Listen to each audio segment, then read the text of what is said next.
మీరు కనుక మీ డబ్బుని వెరీ షార్ట్ టర్మ్, ఎగ్జాంపుల్గా 1 ఇయర్, ఆ విధంగా వెరీ షార్ట్ టర్మ్కి ఇన్వెస్ట్మెంట్ చేద్దాం అనుకున్నట్లయితే ఎక్కడ ఇన్వెస్ట్మెంట్ చేస్తే బెటర్, ఎక్కడ ఇన్వెస్ట్మెంట్ చేస్తే మీ డబ్బు సేఫ్గా ఉంటుంది. ఎగ్జాంపుల్గా మీ వద్ద ఒక 10 lakhs సేవింగ్స్ ఉన్నాయి. 1 ఇయర్లో పెళ్లి చేసుకుందాం అనుకుంటున్నారు. సో 1 ఇయర్ పాటు ఆ 10 lakhsని సేఫ్గా ఇన్వెస్ట్మెంట్ చేయాలి. ఎక్కడ ఇన్వెస్ట్మెంట్ చేస్తే ఒక్క రూపాయి కూడా మీకు నష్టం రాదు. అదేవిధంగా పెళ్ళే కాదు, ఎగ్జాంపుల్గా కార్, 1 ఇయర్ తర్వాత కార్ని కొందాం అనుకుంటున్నారు, డబ్బుంది, ఇన్వెస్ట్మెంట్ చేయాలి. అదేవిధంగా 1 ఇయర్ తర్వాత ఇంటిని కొందాం అనుకుంటున్నారు, డబ్బుంది, ఇన్వెస్ట్మెంట్ చేయాలి. అది మేబీ లంసమ్గా కావచ్చు, అనగా డబ్బంతా తీసుకెళ్ళి ఒకేసారి ఇన్వెస్ట్మెంట్ చేయడం కావచ్చు, లేకపోతే ఈ 1 ఇయర్ పాటు ఎంతైతే డబ్బు మంత్లీ వస్తుందో ఆ డబ్బుని ఇన్వెస్ట్మెంట్ చేయడం కావచ్చు. ఎక్కడ ఇన్వెస్ట్మెంట్ చేస్తే మన డబ్బు సేఫ్గా ఉంటుందో నేనైతే ఈ వీడియోలో పిన్ టు పిన్ మీకైతే ఎక్స్ప్లెయిన్ చేస్తా. అదే ఇక్కడ రాసా. సో ఈ వీడియోని లాస్ట్ వరకు చూడండి. అంతేకాకుండా ఇంతవరకు ఈ ఛానల్ని సబ్స్క్రైబ్ చేసుకోకపోతే ఇప్పుడే సబ్స్క్రైబ్ చేసుకోండి. నేను మీ కౌశిక్ మరిడి. చాలామంది చేసే తప్పు ఏంటంటే కష్టపడి పెళ్లి కోసం 10 lakhs దాచుకుంటారు. 1 ఇయర్ తర్వాత పెళ్ళి, కానీ ఈ 1 ఇయర్ టెన్యూర్కి ఆ డబ్బంతా తీసుకెళ్ళి స్టాక్ మార్కెట్లో పెట్టుబడి పెడుతూ ఉంటారు. ఇది తప్పు. ఏంటి, డబ్బుని స్టాక్ మార్కెట్లో పెట్టుబడి పెట్టడం తప్ప? కాదు. ఇన్ కేస్ మీరు కనుక చాలా తక్కువ టెన్యూర్కి, ఎగ్జాంపుల్గా 1 ఇయర్, ఆ విధంగా స్టాక్ మార్కెట్లో మీ డబ్బుని పెట్టుబడి పెడుతున్నట్లయితే తప్పు. ఎందుకంటే ఎప్పుడైనా సరే స్టాక్ మార్కెట్ అప్ డౌన్ ఆ విధంగా ఉంటుంది. ఇన్ కేస్ ఇప్పుడు మీరు పెట్టుబడి పెట్టారు, రేపొద్దున పెళ్లి టైంకి 1 ఇయర్ తర్వాత డౌన్ అయింది, అప్పుడు మీరు 10 lakhs పెట్టుబడి పెట్టారు, అప్పుడు ఈ విలువ 6 lakhs అవుతుంది. సో చచ్చినట్లు విత్డ్రా చేయాల్సిందే, ఎందుకంటే పెళ్ళుంది. సో ఇక్కడ మీకు 4 lakhs లాస్. సో అందుకనే ఆలోచించి మంచి ఇన్వెస్ట్మెంట్ ఆప్షన్స్లో మాత్రమే పెట్టుబడి పెట్టండి. అదేవిధంగా కొందరు చేసే ఇంకొక తప్పు ఏంటంటే ఈక్విటీ మ్యూచువల్ ఫండ్స్లో పెట్టుబడి పెడుతూ ఉంటారు. ఇప్పుడు 1 ఇయర్ తర్వాత పెళ్ళుంది, జీతం మంచిగా వస్తుంది, సో ఎవ్రీ మంత్ ఒక 30K ఎస్ఐపి చేసుకుంటూ ఉంటారు. సేమ్ స్టాక్ మార్కెట్ డౌన్ అయితే రిటర్న్స్ కూడా తగ్గుతాయి. రిటర్న్స్ తగ్గడం ఏంటి, అసలు కూడా తగ్గుతుంది. సో గమనించండి. అదేవిధంగా గోల్డ్ ప్రైస్ కూడా పెరుగుతూ తగ్గుతూ ఉంటుంది.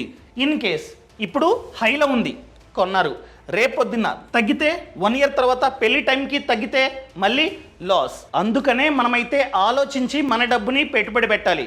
బాగానే చెప్పారు వీటిల్లో వద్దని షార్ట్ టర్మ్కి, కానీ ఎక్కడ పెట్టుబడి పెట్టాలి అదే కదా డౌట్. చెప్తా. First one, bank fixed deposits. ఇది సేఫ్. మనం కనుక 5 lakhs కన్నా తక్కువ డబ్బుని ఏ బ్యాంకులో పెట్టుబడి పెట్టినా సేఫే. షార్ట్ టర్మ్కి ఇదే బెస్ట్.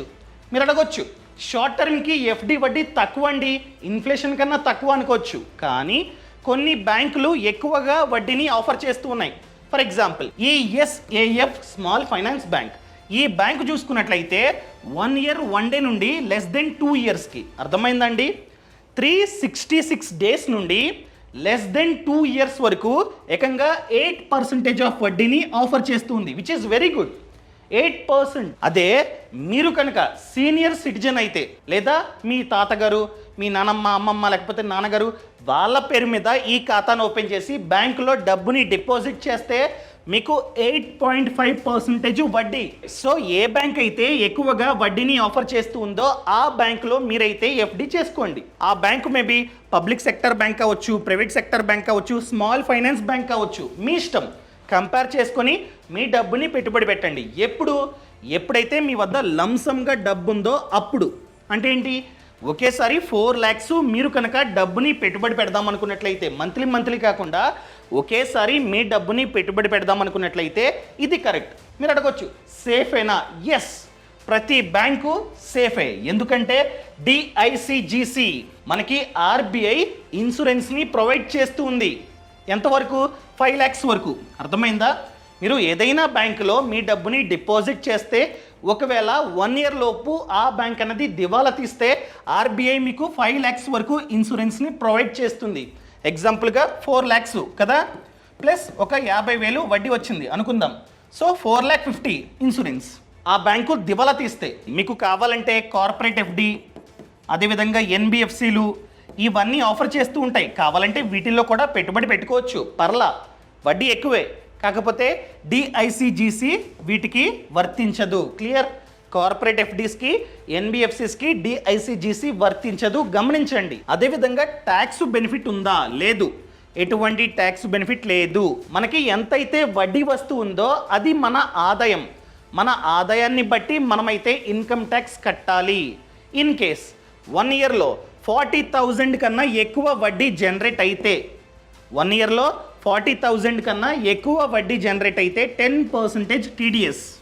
సో బ్యాంకే 10% కట్ చేసి మనకైతే ఇస్తుంది.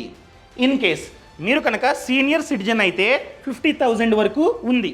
అర్థమైందండి? 50,000 కన్నా తక్కువ వడ్డీ జనరేట్ అయితే టీడీఎస్ లేదు. 50,000 కన్నా ఎక్కువ వడ్డీ జనరేట్ అయితే అప్పుడు 10% టీడీఎస్ కట్ అవుతుంది. క్లియర్? ఫర్ ఎగ్జాంపుల్ మీ వద్ద 4 lakhs ఉన్నాయి. 4 lakhs. సో 10 year 1 year తర్వాత పెళ్ళి, వడ్డీ వచ్చేసి ప్రెజెంట్ 8% హైయెస్ట్. సో అలా చూసుకుంటే 32,973 మీకు వడ్డీ జనరేట్ అవుతుంది. ఎప్పుడు? మీ డబ్బుని ఎఫ్డి చేసుకుంటే. అదే మీరు కనుక స్టాక్ మార్కెట్లో పెట్టుబడి పెట్టారు, అలాంటప్పుడు ఇన్ కేస్ మార్కెట్ డౌన్ అయితే ఇది పోద్ది, ఇది పోద్ది. సో 1 year కాబట్టి ఈ విధంగా చేసుకుంటే అట్లీస్ట్ మనకైతే వడ్డీ జనరేట్ అవుతుంది. ఆల్రెడీ చెప్పా, 40,000 కన్నా ఎక్కువ వడ్డీ జనరేట్ అయితే మాత్రమే టీడీఎస్. ఇక్కడ 40,000 కన్నా తక్కువే జనరేట్ అయింది. సో ఎటువంటి టీడీఎస్ కట్ అవ్వదు. అర్థమైందండి? ఇంకా నెక్స్ట్ వన్ ఆర్డి చూద్దాం. ఆర్డి అంటే రికరింగ్ డిపాజిట్స్. ఇంతకుముందు ఎఫ్డి అన్నది 1 time ఇన్వెస్ట్మెంట్. కానీ ఇది అలా కాదు. Monthly fixed amount, fixed 10 year పాటు మనమైతే పెట్టుబడి పెడుతూ ఉంటాం. 1 year తర్వాత పెళ్ళి, మీ జీతం ఎగ్జాంపుల్గా 1,00,000. సో మీరు 20,000 ప్రతి నెల ఇన్వెస్ట్మెంట్ చేద్దాం అనుకుంటున్నారు 1 yearకి. అలాంటప్పుడు ఆర్డి బెటర్. లేకపోతే 40,000 మంత్కి ఇన్వెస్ట్మెంట్ చేద్దాం అనుకుంటున్నారు, అలాంటప్పుడు ఆర్డి బెటర్. ఎందుకంటే బ్యాంకు ఖచ్చితంగా మనకైతే హామీ ఇస్తుంది, వడ్డీ ఇస్తూ ఉంటుంది. మీరు అనుకోవచ్చు ఆర్డి వడ్డీ 1 yearకి తక్కువ అనుకోవచ్చు, కానీ కొన్ని బ్యాంకులు మంచిగా ఇస్తూ ఉన్నాయి. ఎగ్జాంపుల్గా ఇండస్ఇండ్ బ్యాంకు. ఈ బ్యాంకు 12 months టెన్యూర్కి 7.5% వడ్డీని ఆఫర్ చేస్తుంది. అదే సీనియర్ సిటిజన్స్కి 8.25% వడ్డీని ఆఫర్ చేస్తుంది. అండ్ ఎటువంటి ట్యాక్స్ బెనిఫిట్ లేదు. ఇన్ కేస్ 1 yearలో 40,000 కన్నా ఎక్కువ వడ్డీ జనరేట్ అయితే అప్పుడు 10% టీడీఎస్ కట్ అవుతుంది. అదే సీనియర్ సిటిజన్స్కి 50,000, సేమ్ లైక్ ఎఫ్డి. అర్థమైందండి? ఒకేసారి పెట్టుబడి పెట్టే ఫలం అయితే ఎఫ్డి. మంత్లీ నేను నా డబ్బుని ఇన్వెస్ట్మెంట్ చేస్తా, నా డబ్బు సేఫ్గా ఉండాలి అనుకున్నట్లయితే ఆర్డి. ఇప్పుడు ఎంత డబ్బుని పెట్టుబడి పెడితే ఎంత డబ్బు వెనక్కి వస్తుందో చూద్దాం ప్రాక్టికల్గా. ఫర్ ఎగ్జాంపుల్ మంత్కి 40,000 అనుకుందాం, ఓకేనా? సో మంచి బ్యాంక్లో 7.5, ఇంతకుముందు చెప్పా, ఇండస్ఇండ్ బ్యాంక్లో 7.5, టెన్యూర్ 1 year. ఈ విధంగా ఎవ్రీ మంత్ మీరు కనుక 40,000 పెట్టుబడి పెడితే 1 yearకి మీరు టోటల్గా పెట్టుబడి పెట్టేది 4,80,000. ఈ 4,80,000కి గాను 19,825 వడ్డీ జనరేట్ అవుతుంది. అర్థమైందా అండి? అసలు ప్లస్ వడ్డీ అంతా కలిపి 1 year తర్వాత మీ పెళ్లి టైంకి 4,99,825 రూపీస్ మీ చేతికి వస్తాయి. అది కూడా సేఫ్గా. సో మీ డబ్బు సేఫ్గా ఉండాలి, మంత్లీ పెట్టుబడి పెడతా అనుకున్నట్లయితే ఆర్డి కరెక్ట్. ఇంకా next one debt mutual funds. ఏంటి మ్యూచువల్ ఫండ్సా? మీరే చెప్పారు కదా షార్ట్ టర్మ్కి మ్యూచువల్ ఫండ్స్ అన్నవి మంచి ఆప్షన్ కాదని. మళ్ళీ మ్యూచువల్ ఫండ్స్ అంటారేంటి? అది ఈక్విటీ మ్యూచువల్ ఫండ్స్, ఇది డెట్ మ్యూచువల్ ఫండ్స్. ఏంటి డెట్టా అంటే ఏంటి? మ్యూచువల్ ఫండ్స్లో చాలా టైప్స్ ఉంటాయి, వాటిల్లో డెట్ మ్యూచువల్ ఫండ్స్ ఒకటి. డెట్ మ్యూచువల్ ఫండ్స్ అంటే ఫండ్ మేనేజర్ మన డబ్బుని డెట్ ఇన్స్ట్రుమెంట్స్లో పెట్టుబడి పెడతాడు. డెట్ ఇన్స్ట్రుమెంట్సా అంటే ఏంటి? Simple, treasury bills, corporate bonds, commercial papers, government securities, etcetera. అంటే వీటిల్లో మన డబ్బు సేఫ్. స్టాక్ మార్కెట్ అనుకోండి రిస్క్ ఉంటుంది, వీటిల్లో ఎటువంటి రిస్క్ ఉండదు. మోస్ట్లీ ఇవన్నీ ప్రభుత్వానివి, ప్రభుత్వ బాండ్సు, సెక్యూరిటీసు అవి, టీ బిల్సు అవి. అర్థమైందా అండి?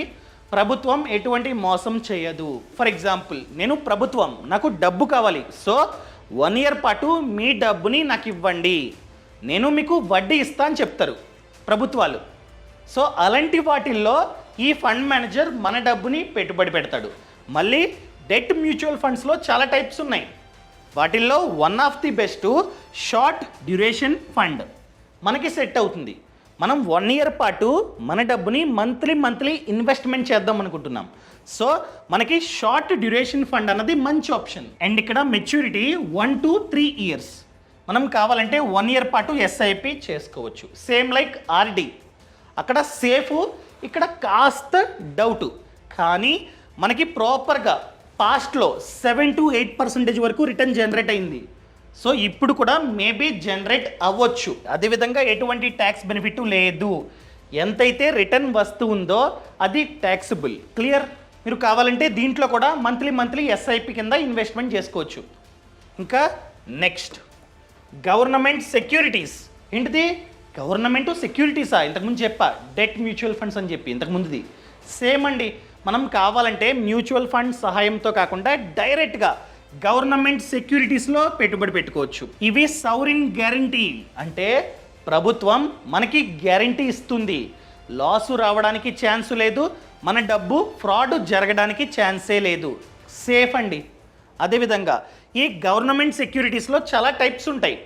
ఇన్ కేస్ మనకి కనుక 1 ఇయర్ కన్నా తక్కువ టెన్యూర్ కావాలంటే ఆ గవర్నమెంట్ సెక్యూరిటీస్ని టీ బిల్స్ అంటారు, ట్రెజరీ బిల్స్. అర్థమైందా అండి? 1 ఇయర్ కన్నా తక్కువ టెన్యూర్ కావాలంటే వాటిని టీ బిల్స్ అంటాం. అదే 1 ఇయర్ కన్నా ఎక్కువ టెన్యూర్ ఉన్న గవర్నమెంట్ సెక్యూరిటీస్ని గవర్నమెంట్ బాండ్స్ అంటాం.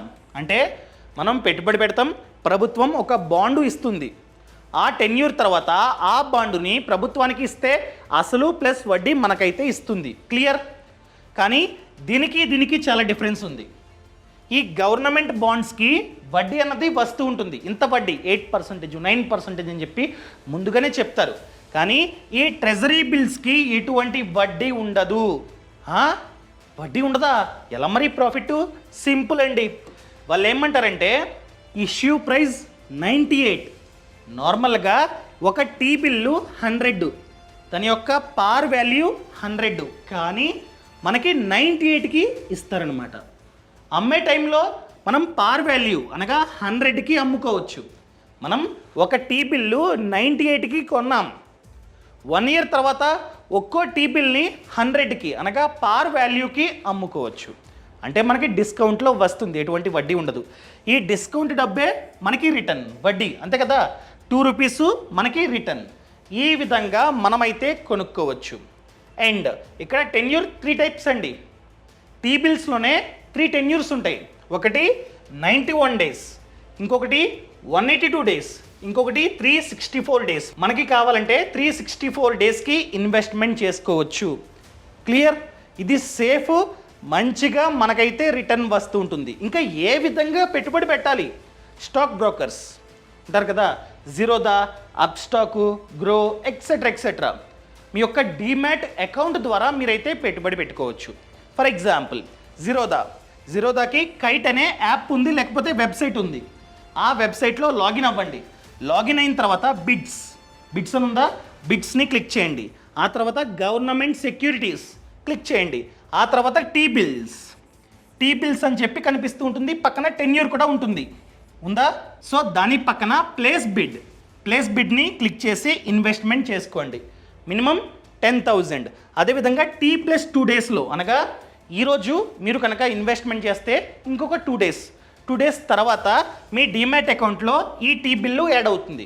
ఈ విధంగా మీరైతే పెట్టుబడి పెట్టుకోవచ్చు. ఇంకా లాస్ట్ వన్, ఇది కూడా సేఫే. ఇంకా లాస్ట్, ఎందుకండి ఇవన్నీ టీ బిల్స్ అంటారు, ఇదంటారు, ఇదంతా వద్దు అనుకున్నట్లయితే సేవింగ్స్ అకౌంట్. కానీ ఏ సేవింగ్స్ అకౌంట్లో పడితే ఆ సేవింగ్స్ అకౌంట్లో ఉంచకండి, ఎందుకంటే వడ్డీ తక్కువ ఉంటుంది. కొన్ని బ్యాంక్స్ మాత్రం మంచిగా వడ్డీని ఆఫర్ చేస్తూ ఉన్నాయి సేవింగ్స్ అకౌంట్ పైన. ఎగ్జాంపుల్గా DCB bank 8% up to 8% offer చేస్తుంది. ఫ్యూచర్లో మీరు కనుక వీడియో చూస్తున్నట్లయితే మారవచ్చు. సో ఎంక్వైరీ చేసి ఆ తర్వాత మాత్రమే పెట్టుబడి పెట్టుకోండి కావాలంటే. అదేవిధంగా Ujjivan small finance bank 7.5%, which is very good. కొన్ని బ్యాంకులు మాత్రం 2%, 3% ఈ విధంగా ఆఫర్ చేస్తున్నాయి. సో గమనించి ఇదంతా తలనొప్పి వద్దు అనుకున్నట్లయితే మాత్రమే సేవింగ్స్ అకౌంట్. నేను అసలు చెప్పను, రికమెండ్ చేయను, వద్దు. మిగతా వాటిల్లోనే ప్లాన్ చేసుకోండి. అర్థమైందండి? ఈ టాపిక్, ఈ వీడియో మీకు యూజ్ అయితే కింద కామెంట్లో చెప్పండి. చూసాం లాస్ట్ వరకు, నచ్చింది అని చెప్పి. నచ్చకపోతే నచ్చలేదు. అదేవిధంగా ఫ్రీడమ్ యాప్ అండి, మీ అందరికీ ఖచ్చితంగా తెలియాలి ఫ్రీడమ్ యాప్ గురించి. ఎందుకంటే మీరు ఈ వీడియోని ఇక్కడ వరకు చూసారంటే మీరు నేర్చుకుంటున్నారు. ఇంకా మీరైతే నేర్చుకోవాలి. సో ఫ్రీడమ్ యాప్ ఉంది. ఫ్రీడమ్ యాప్లో చూసుకున్నట్లయితే 1000 కన్నా ఎక్కువే కోర్సెస్ ఉన్నాయి. ఇది జస్ట్ యూట్యూబ్ వీడియో. ఇలాంటిది ఎంతో కంటెంట్ ఫ్రీడమ్ యాప్లో ఉంది. 1000 కన్నా ఎక్కువే కోర్సెస్. ప్రతి దాని మీద కోర్సు ఉంది. Home loan course, CIBIL score course, insurance course, ప్రతి దాని మీద కోర్సు ఉంది. అదేవిధంగా బిజినెస్, ఫార్మింగ్, ఎవరైతే బిజినెస్లో సక్సెస్ అయ్యారో వాళ్ళు మనకి ఆ బిజినెస్ని ఏ విధంగా స్టార్ట్ చేయాలో నేర్పిస్తారు. మీరు కనుక ఫ్యూచర్లో ఏదో ఒక బిజినెస్ని స్టార్ట్ చేద్దాం అనుకున్నట్లయితే ఖచ్చితంగా మీకు ఫ్రీడమ్ యాప్ చాలా బాగా యూజ్ అవుతుంది. ఎవరైతే ఆ బిజినెస్లో సక్సెస్ అయ్యారో వాళ్ళు మీకు A to Z నేర్పిస్తారు. మీకు డౌట్ వస్తే వాళ్ళతో కాల్ చేసి మాట్లాడవచ్చు. అలాంటి ఫీచర్ కూడా ఉంది ఫ్రీడమ్ యాప్లో. అదేవిధంగా ఫార్మింగ్, ఎవరైతే రైతన్న తక్కువ స్థలంలో ఎక్కువ డబ్బుని సంపాదిస్తున్నారో అటువంటి రైతన్న మనకైతే A to Z నేర్పిస్తారు. సో ఇప్పుడే ఫ్రీడమ్ యాప్ని డౌన్లోడ్ చేసుకోండి. యాప్ లింక్ అన్నది కింద డిస్క్రిప్షన్లో ఉంది. సో కాస్త సబ్స్క్రిప్షన్ ఉంటుంది, చూడండి. Thank you so much. First video free. ప్రతిదీ చూడండి, నచ్చితేనే సబ్స్క్రిప్షన్ తీసుకోండి. Thank you so much. Thanks for watching. జై హింద్.